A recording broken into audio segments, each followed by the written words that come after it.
O Realidade em Pauta já está de volta e hoje o assunto é o aniversário do Google. A empresa tem uma história muito mais simples do que o que ela se tornou hoje. Tudo começou em 1995, quando Larry Page e Sergey Brin faziam um doutorado na Universidade de Stanford, na Califórnia, e aí começaram um projeto de pesquisa voltado à compreensão de modelos matemáticos e da estrutura de links na web. A partir daí, um vasto conhecimento se tornou acessível com apenas um clique e algumas palavras-chave. Agora, depois de 20 anos, o Google se mantém intacto no ranking das ferramentas tecnológicas.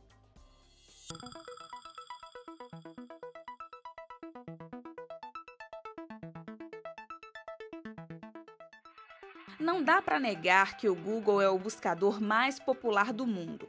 Ao longo de 20 anos, a multinacional norte-americana colecionou muitas conquistas. A coisa foi tomando uma proporção tão grande que hoje a empresa gera anúncios publicitários, programas de navegação online, aplicativos para celulares e tablets. A lista é enorme. A empresa Google, os profissionais à frente, os empresários à frente do Google foram muito hábeis no sentido de criar produtos complementares. Então o Google se consolidou no mercado e hoje fica muito difícil a gente pensar em uma derrubada do Google por um produto novo. Embora isso possa acontecer, o mercado de tecnologia é sempre muito dinâmico, né?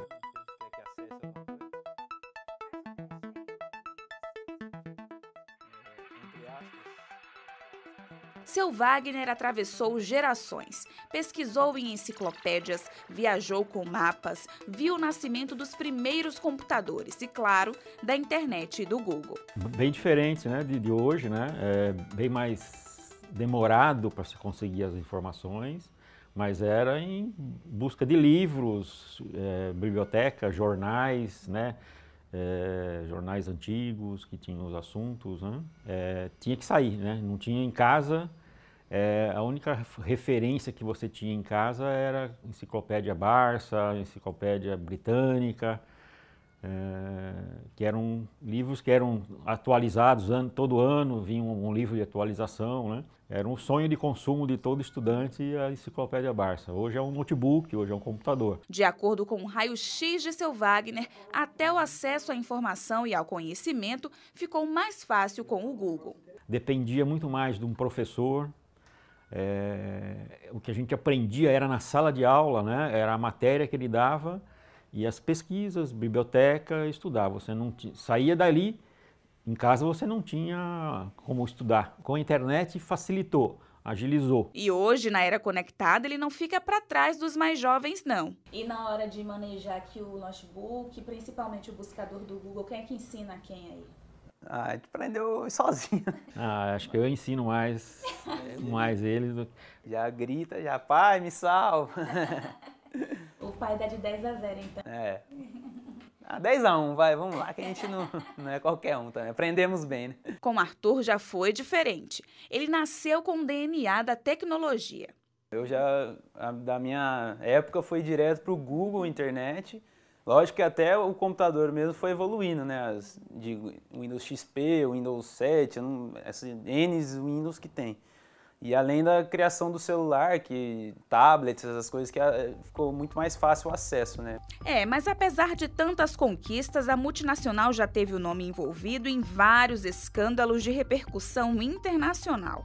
Em polêmicas envolvendo os limites da privacidade, em acusações de funcionários sobre projetos antiéticos. A própria União Europeia replicou uma multa altíssima à Google, considerada a mais alta imposta a uma empresa. O valor foi de mais de 4 bilhões de euros.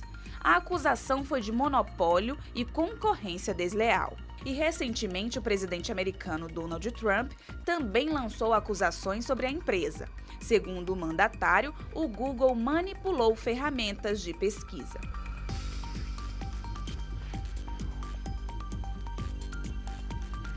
Na ponta do lápis, por ano, bilhões de pessoas fazem buscas no Google e 15% das pesquisas diárias são inéditas.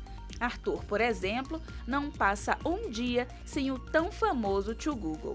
Procurar informação, alguma coisa, seja pessoal, seja para estudar, seja para do dia a dia mesmo, qualquer coisa que você quiser tem lá, né? Pesquisa sobre trabalho, fazer não sei, até construir alguma coisa, você acha tudo lá, né? Aqui na casa da família Gaeta, a gente consegue viver e experimentar o intercâmbio geracional, o antes e o depois do surgimento do buscador do Google. Só que hoje o denominador comum entre essas duas gerações é que ninguém consegue sobreviver sem essa plataforma. Hoje eu já não vivo sem, né? Para tudo que a gente precisa, a gente acaba usando o computador. Não vou mais procurar num livro. Acho que nem os livros devem estar empoeirados aí. Eu acho que seria muito, assim, difícil o acesso às coisas, a paciência, que é o que fala. Eu não iria ter uma paciência de sair daqui da minha casa, ir até uma biblioteca para ver alguma pesquisa, alguma coisa que seria necessário para o momento. Além do GPS, dessas coisas a facilidade, eu acho que é o que meu pai falou, a gente se acomodou muito, é coisa muito rápida.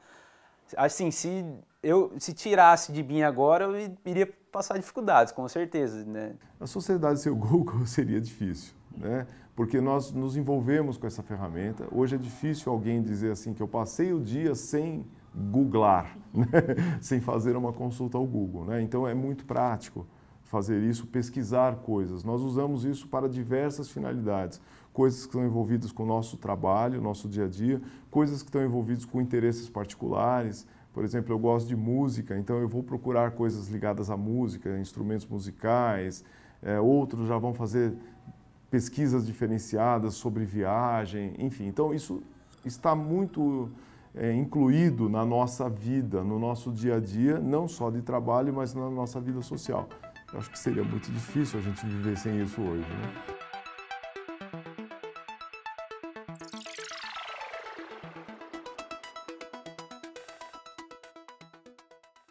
Aqui no estúdio a gente continua a conversa com o Carlos Eduardo Reis, ele é filósofo, é mestre em educação e é educador também. Professor, você atua em sala de aula, atua com coordenação pedagógica.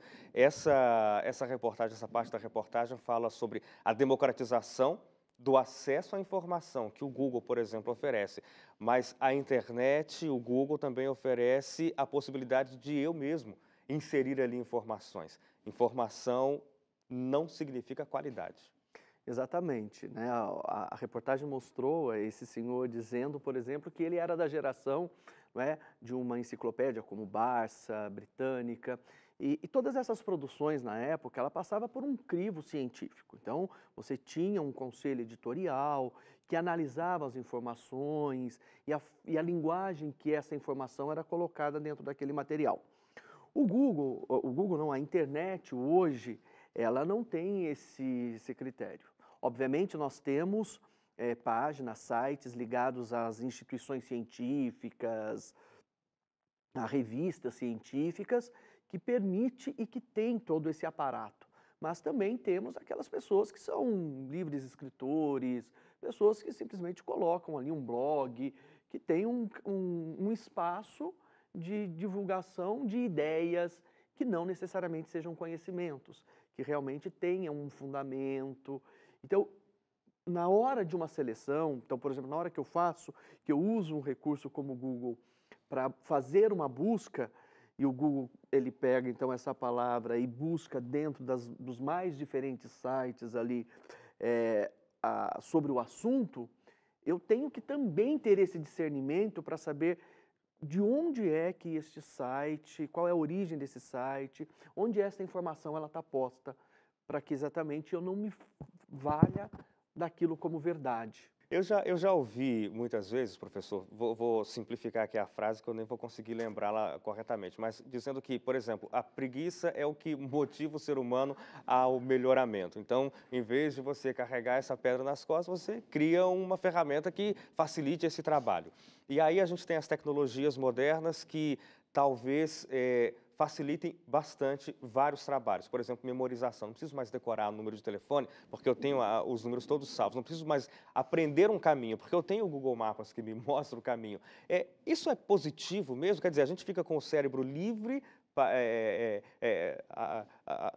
libera espaço no cérebro com essas informações que são periféricas e a gente consegue usá-lo de maneira melhor socialmente, para pensamentos, filosoficamente, ou é tudo balela?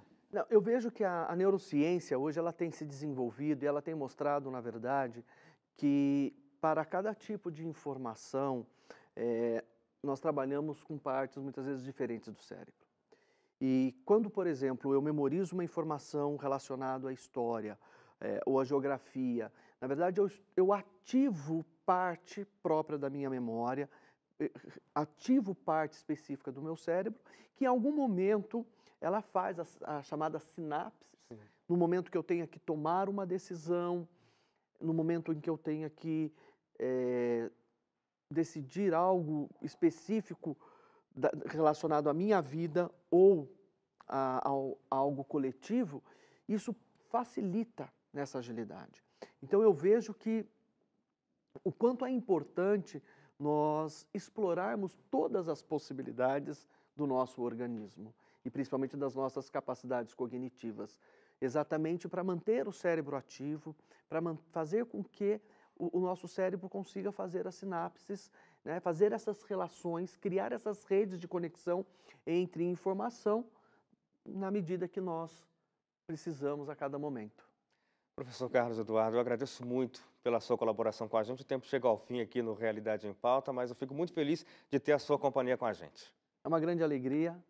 Muito obrigado. Muito obrigado. A você de casa, muito obrigado também. O Realidade em Pauta se encerra aqui, mas você pode rever, como sempre eu digo, os nossos programas, nossas conversas, lá no site novotempo.com/jornalismo. Eu espero você no nosso próximo encontro.